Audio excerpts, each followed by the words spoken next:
Hello everyone, my name is Naman Goel and today we are going to start chapter 4 of class 6 basic geometrical ideas. Right? देखो किसी भी chapter को अगर अपन start करते हैं तो सबसे पहले हम उसके क्या पढ़ते हैं? इंट्रोडक्शन. देखो ज्योमेट्रिकल मेन मीनिंग है यहाँ पे हमारे पास ज्योमेट्रिकल. ज्योमेट्रिकल का मतलब क्या? देखो ज्योमेट्रिकल बेसिकली जो नव शब्द आया वो कहां से आया? ज्योमेट्री से आया. ज्योमेट्री. अच्छा, इसका मतलब क्या होता है ज्योमेट्री? देखो हम अगर किसी भी देखो ये मैथमेटिक्स की एक ऐसी फील्ड है जहां पे हम किसके बारे में स्टडी करते हैं? शेप्स के बारे में. ठीक है. अच्छा, हमारी डेली लाइफ में शेप्स का यूज क्या है? जैसे हमने मान लो क्या किया, हमें मान लो एक घर बनाना है. तो हम पहले क्या करते हैं? उसका मैप बनाते हैं घर का. जैसे ये हमारे पास हमारे प्लॉट का एरिया है, यहाँ पे हमारा बेडरूम आएगा, यहाँ पे किचन आएगा, ये हमारा डाइनिंग रूम है, ये हमारे पास बाथरूम है हमारा. ठीक है, ये हमारी लॉबी है. तो ऐसे हम क्या कर रहे हैं? बेसिकली इसका मैप बना रहे हैं. तो मैप्स को बनाने के लिए जो हमने शेप्स का यूज किया, उन सब चीजों का हम यहाँ पे स्टडी करने वाले हैं. और आपको ये भी समझ में आ गया होगा कि ये तो बहुत इंपॉर्टेंट बात है, क्योंकि शेप्स के बिना तो हम कुछ भी चीज नहीं बना सकते. राइट? तो ये हमें समझ में आ रहा है कि ये चैप्टर बहुत इंपॉर्टेंट भी है. ठीक है. तो यहाँ इस चैप्टर में बेसिकली हम क्या पढ़ने वाले हैं? शेप्स के बारे में स्टडी करेंगे कि किस किस तरीके की हमारे पास शेप्स होती है, इनको क्या बोलते हैं. ठीक है. तो ज्योमेट्रिकल मींस ज्योमेट्री, और ज्योमेट्री का मतलब क्या होता है? शेप्स. ठीक है. आपने ताजमहल को देखा है, ताजमहल के ऊपर एक टॉम्ब होता है. ठीक है. टॉम्ब जो है वो कैसे बनाया? उसका कोई एक शेप किसी सिस्टम से दिया होगा, ऐसा तो नहीं कि कुछ भी करके दे दिया. तो वही चीज हमने यहाँ स्टडी करनी है. ठीक है. तो देखो सबसे बेसिक चीज होती है पहली, this is 4.1 and 4.2 is points. What is points? Point क्या है? हमें पता है कि सर देखो एक ऐसे पॉइंट लगा दिया, इसको ऐसे बना दिया, ये क्या है? एक पॉइंट है. This is a point A. इसको नाम दे दिया. इसका नाम, नेमिंग का मतलब क्या है? ये एक पॉइंट है ए. अच्छा, अगर किसी ने बोला कि एक और पॉइंट है जिसका पॉइंट नाम है पॉइंट बी, तो दिस इज पॉइंट बी. ठीक है. अच्छा, ऐसे ही कितने पॉइंट्स हो सकते हैं? इनफाइनाइट पॉइंट हो सकते हैं. लेते जाओ. जैसे अपन ने नंबर लाइन को देखा था, नंबर लाइन में अपन ने सबसे पहले पॉइंट लिखे थे. देखो 0 1 2 3. तो ये बेसिकली किसको रिप्रेजेंट कर रहे हैं? ये points represent 1 2 3 4 and so on. तो ये क्या है? बेसिकली पॉइंट्स है. These are points. राइट. अच्छा, अगर मैं दो पॉइंट को मिला दूं, जैसे ये वाला पॉइंट है और एक ये पॉइंट है, इन दोनों को मैंने जोड़ दिया, तो ये जो बना लाइन, इसको अपन बोलते हैं line segment. This is our line segment. तो नेक्स्ट टॉपिक इज, लिख लेते हैं पॉइंट. आई थिंक क्लियर हो गया होगा. ठीक है. Next topic is line segment.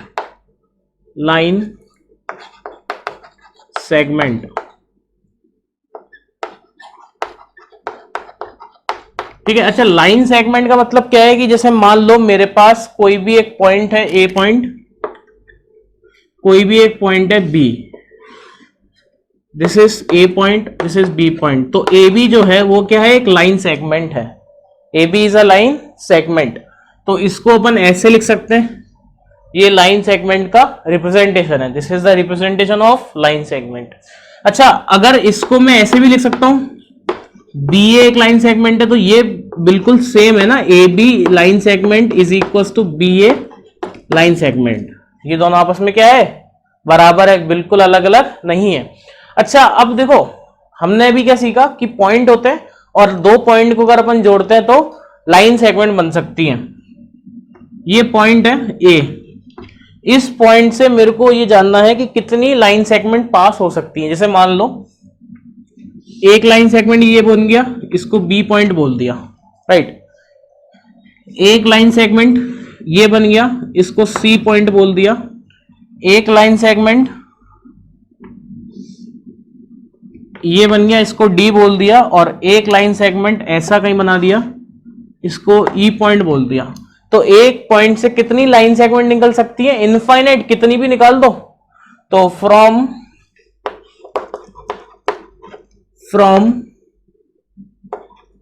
One point we draw so many line segment, so many line segment, right. अच्छा, जैसे कि देखो मैंने यहां पे कौन कौन सी लाइन सेगमेंट बनाई है, मैं लिख देता हूं। देखो, एक तो ए बी लाइन सेगमेंट है। अच्छा, ए बी लाइन सेगमेंट जो होगा वो बी ए के भी बराबर होगा, ठीक है। एक लाइन सेगमेंट है ए सी, और जो ए सी लाइन सेगमेंट है वो सी ए की भी बराबर होगा। एक लाइन सेगमेंट है AD, AD is equal to D A, ठीक है। एक है हमारे पास एई। तो यहां पे हमने कितनी लाइन सेगमेंट बनाई है? 4। बना कितनी सकते हैं? इनफाइनाइट लाइन सेगमेंट्स हम बना सकते हैं, ठीक है, कर लेंगे।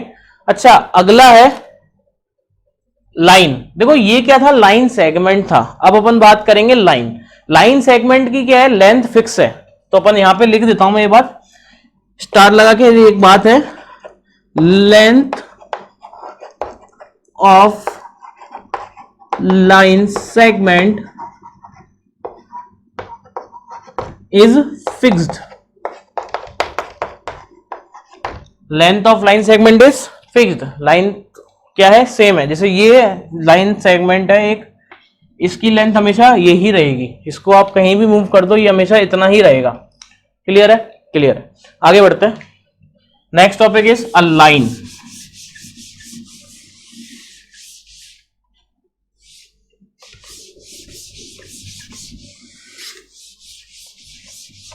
Next topic is a line. अच्छा देखो, लाइन जो है वो फिक्स नहीं है। लाइन सेगमेंट क्या था? फिक्स थी। लाइन फिक्स नहीं है, वो दोनों साइड से इनफाइनाइट तक जाती है, ठीक है। फिर जैसे अपन ने एक डायग्राम बनाया, ये इसको अपन एरो से दिखाते हैं, ठीक है। इस पे कोई भी एक पॉइंट है P और कोई भी एक पॉइंट है Q। तो ये क्या है? Basically a line. इस एरो का मतलब क्या है कि आप इसको बढ़ा सकते हो जहां तक आप बढ़ाना चाहो, ठीक है। ये हमेशा बढ़ती जाती हैं, ठीक है। यहाँ पे मेरे पास जगह नहीं है इतनी, तो मैं यहीं तक बढ़ा रहा हूं, वरना मैं इनफाइनाइट तक बढ़ा सकता हूँ, बहुत दूर तक बढ़ा सकता हूँ, और यहाँ पे भी मैं बहुत दूर तक बढ़ा सकता हूँ। क्लियर? तो इस एक्सटेंडिंग पॉइंट को अपन ने एल बोल दिया, और इस एक्सटेंडिंग पॉइंट को अपन ने एम बोल दिया। तो दिस इज अ लाइन। अच्छा, लाइन को हम कैसे रिप्रेजेंट करते हैं? पी क्यू ले रखा है, तो दिस इज पी क्यू, और यहां पे एरो आ जाएगा। जैसे सेगमेंट में सिर्फ लाइन आ रही थी, क्योंकि लाइन सेगमेंट की बात कर रहे थे तो एरो नहीं आ रहा था। अच्छा, लाइन सेगमेंट की लेंथ फिक्स है, यहां पे लेंथ फिक्स नहीं है, तो यहां पे लिख लेंगे स्टार लगा के, length of a line is not fixed, ठीक है। क्लियर है? अच्छा, ये हमने क्या पढ़ लिया? लाइन पढ़ लिया, ठीक है। लाइन सेगमेंट में और लाइन में डिफरेंस समझ में आ गया अपने को। लाइन सेगमेंट और लाइन में बहुत बड़ा डिफरेंस है। क्या डिफरेंस है? पहली बात तो कि लाइन सेगमेंट जो होती है वो उसकी लेंथ फाइनाइट होती है, और लाइन की लेंथ फाइनाइट नहीं होती है। तो सबसे बड़ा डिफरेंस ही यही है कि length of line is not finite and length of line segment is finite. Clear? आगे बढ़ते हैं, ठीक है। अच्छा, अब देखो अगला आता है इंटरसेक्टिंग लाइन। इंटरसेक्टिंग लाइंस, ठीक है।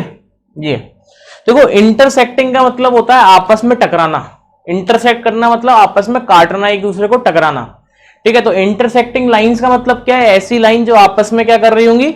इंटरसेक्टिंग होंगी। जैसे एक लाइन ये मान ली है मैंने, ठीक है, this is line L, and एक लाइन मैंने ये ले ली, दिस इज लाइन एम। अच्छा, ये क्या है? इनका पॉइंट ऑफ इंटरसेक्शन। ये दोनों आपस में इंटरसेक्ट हो रही है किस पॉइंट पे? P पे, तो हम यहां पे क्या बोलेंगे, P is a point of intersection. ठीक है, तो ये क्या हो गया, बेसिकली इंटरसेक्टिंग लाइंस हो गई, राइट। अच्छा, ये तो हमने दो लाइंस ली थी, अब अपन बात कर लेते हैं थोड़ी सी पेयर ऑफ इंटरसेक्टिंग लाइंस।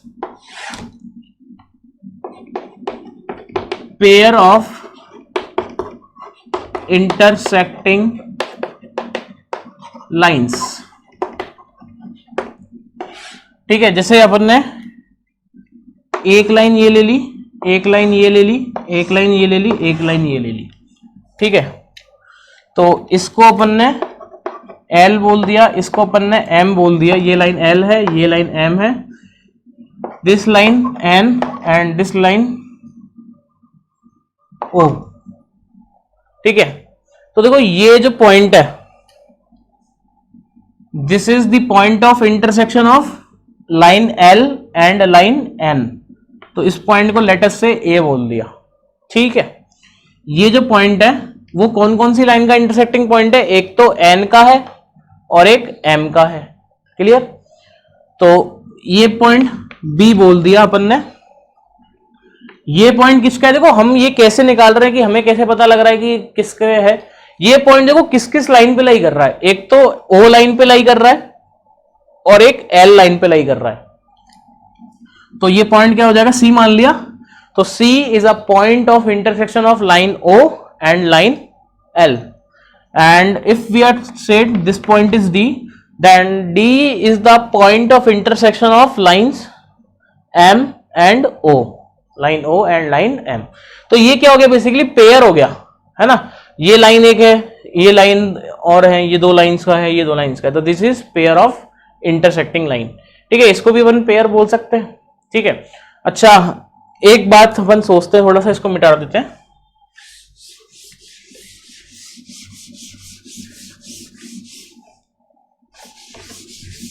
ठीक है, अब जैसे मान लो मेरे पास दो लाइंस है ना, मैं आपको थोड़ा दिखाता हूं, समझाने की कोशिश करता हूं। जैसे मान लो एक लाइन ये है, एक लाइन ये है, ठीक है। अब इन दोनों को आपस में इंटरसेक्ट कराना है, तो क्या कभी ऐसी पॉसिबिलिटी बन सकती है, देखो एक पॉसिबिलिटी ये वाली है जो अभी हमने सिर्फ सीखी थी, ठीक है। अच्छा, क्या कभी ऐसी कोई पॉसिबिलिटी बनेगी कि ये दो लाइंस दो पॉइंट पे इंटरसेक्ट हो जाए। जैसे फॉर एग्जांपल ये लाइन है हमारे पास एक, और एक लाइन और है, तो क्या कभी ऐसी पॉसिबिलिटी बनेगी कि दो लाइन पे इंटरसेक्ट हो जाए, कभी ऐसा बना सकते हैं कोई ऐसी लाइन। जैसे मान लो ये लाइन है, तो वो हमेशा एक ही पॉइंट पे इंटरसेक्ट करेगी कि नहीं करेगी। तो अपन क्या बोल रहे हैं, if lines are intersecting, if lines are intersecting, then they always intersect at one point। वो हमेशा सिर्फ और सिर्फ एक ही पॉइंट पे इंटरसेक्ट करेंगे, इसके अलावा और कोई पॉसिबिलिटी नहीं है, क्लियर, ठीक है। अगला टॉपिक है पैरेलल लाइंस। देखो पैरेलल लाइंस का मतलब क्या होता है, जैसे मान लो एक लाइन है मेरे पास ये, और पैरेलल क्या है, बिल्कुल एक ऐसी लाइन जो कभी भी इंटरसेक्ट नहीं करे, बिल्कुल इसके जस्ट पैरेलल। ये क्या है, आपस में पैरेलल्स हैं, राइट। तो ए बी एंड इसको ए बोला, इसको बी बोल दिया, इसको सी बोल दिया, इसको डी बोल दिया, A B and C D are parallel, ठीक है। अच्छा, इसी चीज को मैं ऐसे भी लिख सकता हूं कि ए बी एक लाइन है, इस पैरेलल का साइन ये होता है, इस पैरेलल टू सी डी, ठीक है। अच्छा, दो पैरेलल लाइन की खास बात क्या होती है कि वो कभी भी इंटरसेक्ट नहीं इंटरसेक्ट कभी भी नहीं करेंगे, कभी भी इंटरसेक्ट नहीं करेंगे आपस में। तो two parallel lines, two parallel lines never intersect,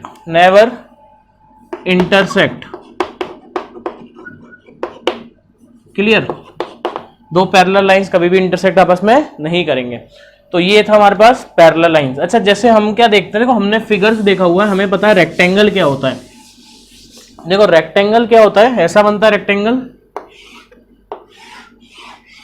this is rectangle, ये A point, this is B, this is C and this is C. देखो इसमें क्या होता है ना, ए बी जो है वो सी डी के पैरेलल है, तो अपन यहाँ पे क्या लिखते हैं, A B is parallel to C D and B C is parallel to A D. और क्या लिखेंगे अपन, B C is parallel to A D. ठीक है, ये चीज अपन ऐसे लिखते हैं, राइट। तो ये हम कर सकते हैं। ठीक है, नेक्स्ट टॉपिक पे चलते हैं। नेक्स्ट टॉपिक इज अ रे। ठीक है, अ रे। देखो रे क्या होता है, जैसे हमने सुना होगा लाइट रे। लाइट रेस क्या होती है, देखो रेस क्या होती है, जिनका देखो लाइन क्या होती है, जिनके दोनों पॉइंट्स इंफिनिटी तक अप्रोच करते हैं। ठीक है, लाइन सेगमेंट क्या होती है, जिसकी लेंथ फिक्स होती है। लाइट रे, अगर अपन रे की बात कर रहे हैं तो उसमें क्या होता है ना, एक पॉइंट फिक्स होता है और दूसरा इंफिनिटी तक जाता है। जैसे ये हमारा सन है, तो सन क्या पास करता है, हमें रे पास करता है, क्योंकि इनिशियल पॉइंट तो फिक्स है सन का, कि सन से लाइट आएगी और जाएगी कहां तक ये हमें नहीं पता, ये इनफाइनाइट तक जाएगी। ठीक है, अच्छा लाइट के लिए अपन एक बल्ब का एग्जांपल भी ले सकते हैं। जैसे ये हमारे पास क्या है, बल्ब है हमारे पास, दिस इज बल्ब, है ना, ये लाइट दे रहा है हमें। तो लाइट बेसिकली किस फॉर्म में आती है, रे फॉर्म में, जिसका एक इनिशियल पॉइंट है बट फाइनल पॉइंट नहीं है। तो इसकी अगर मैं डेफिनेशन लिखूं तो डेफिनेशन क्या हो जाएगा इसका, अगर मैं इसका डेफिनेशन नोट डाउन करूं तो देखो डेफिनेशन होगा, a ray is a portion of a line, a ray is a portion of a line, a ray is a portion of a line, it starts from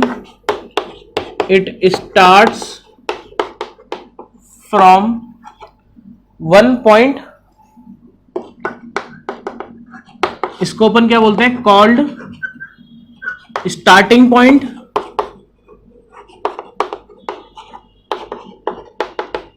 और initial point भी अपन इसको बोलते हैं।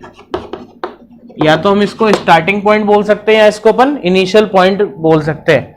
And goes endlessly in a direction, and goes endlessly in a direction. ठीक है, जब तक खत्म नहीं होगी तब तक जाएगी वो, है ना, बिल्कुल एंड तक जाएगी। ठीक है, एक ही डायरेक्शन में।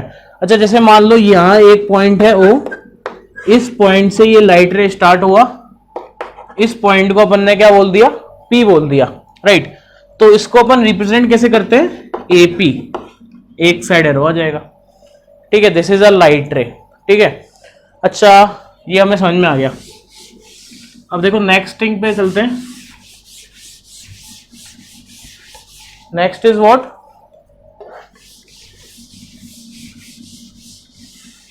देखो जैसे मान लो ये स्टार्टिंग पॉइंट है ओ, ये पॉइंट है बी और ये पॉइंट है ए। ठीक है, अच्छा ओ बी एक रे है, ओ ए एक रे है। तो मेरा क्वेश्चन ये है, क्या ओ बी और ओ ए सेम रे को रिप्रेजेंट कर रहे हैं क्या? Yes, O B and O A are represent same ray. O B and O A represents same ray, ये दोनों सेम रे को रिप्रेजेंट कर रहे हैं। ठीक है, कर लेंगे। इस लेक्चर में अभी के लिए इतना ही, बाकी अपन नेक्स्ट लेक्चर में पढ़ेंगे। Thank you so much.